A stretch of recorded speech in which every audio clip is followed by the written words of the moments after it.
มันថាការងារអ្វីក៏ដោយគឺវាច្រើនតែមានតម្លៃស្មើគ្នាណាបងប្អូនណាហ្នឹងហើយគ្រាន់តែវាឲ្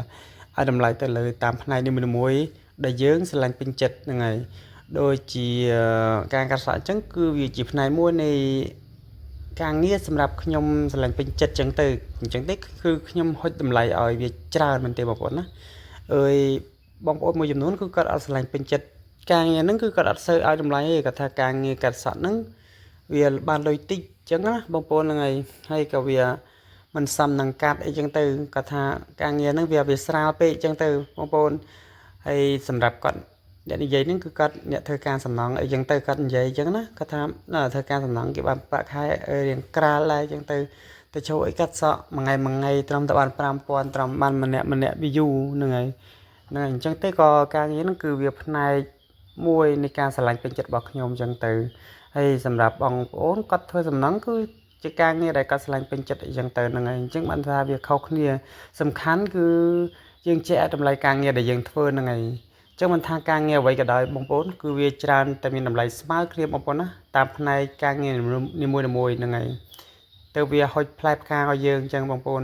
តែបើថាយើងចាប់អាជីវកម្មមួយហ្នឹងហើយយើងអត់ឲ្យតម្លៃការងារមួយហ្នឹងគឺវាអត់អាចទទួលផលទេបងប្អូនអញ្ចឹងទេអ្នកដែលរៀនកាត់សក់ដៃថ្មីទាំងអស់គ្នាស៊ូឡើងកុំឲ្យរៀនពាក់កណ្ដាលទីឲ្យបោះបង់ចោលណាបងប្អូនហ្នឹងហើយគឺយើងត្រូវតាំងចិត្តដាក់គោលដៅឲ្យមមតំណាបងប្អូនណាកុំឲ្យចង់តែមួយឆាវអញ្ចឹងណាឃើញគេកាត់សក់មើលទៅតណយសង្ហាស្អាតបាតហំហួនអីចឹងទៅឃើញចេះតែចង់គេបងប្អូនតែដល់ពេលយើងរៀនហើយក៏រៀនហើយបានពាក់កណ្ដាលទីកាត់សក់មិនដែលតាណារួយផងវិញនៅតែមួយកន្លែងកាត់សក់ធុញណាឃើញគេប្រហោះម៉ូតូទៅលេចទៅកើតគឺមានអារម្មណ៍មួយជ្រុលជ្រើមចង់ជីនឹងគេដែរបងប្អូនចឹងទេយើងកុំពង្កិតចឹងណាហ្នឹងហើយសម្រាប់ក្មេងៗយក13 14ឆ្នាំហ្នឹងគឺថាពេញហ្មងបងប្អូនជ្រុលជ្រើមណាខាងម៉ូតូប្រហោះម៉ូតូអីចឹងទៅយើងកាត់បន្ថយឲ្យបានច្រើនណាសម្រាប់នៅអ្នកដែលរៀនដៃថ្មីយ៉ាងទាំងអស់គ្នាបងប្អូនគឺព្យាយាមឡើងមើលមេមើលបងដៃថ្មីដៃចាស់គាត់ព្យាយាមណាត្រឹមតែគាត់បានការងារត្រឹមតែការងារគាត់រលូនត្រឹមតែអាជីវកម្មនឹងវារីកដុះដាលថប់ថនហ្នឹងគឺប្រើពេលយូរមែនទែនអញ្ចឹងទេក៏យើងយកគាត់ជាគំរូហើយកុំឲ្យចង់តែមួយឆាវណាព្យាយាមឲ្យមែនទែនបងប្អូនថ្ងៃដាក់គោលដៅឲ្យច្បាស់នៅលើ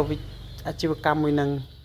អញ្ចឹងទេក៏យើងតាំងចិត្តទាំងអស់គ្នាហើយក៏ឲ្យតម្លៃការងារដែលយើងស្រឡាញ់ពេញចិត្តនឹងកុំឲ្យមើលស្រាលនឹងការងារអ្វីៗដែលយើងស្រឡាញ់ពេញចិត្តនឹងកុំឲ្យតែយើងចង់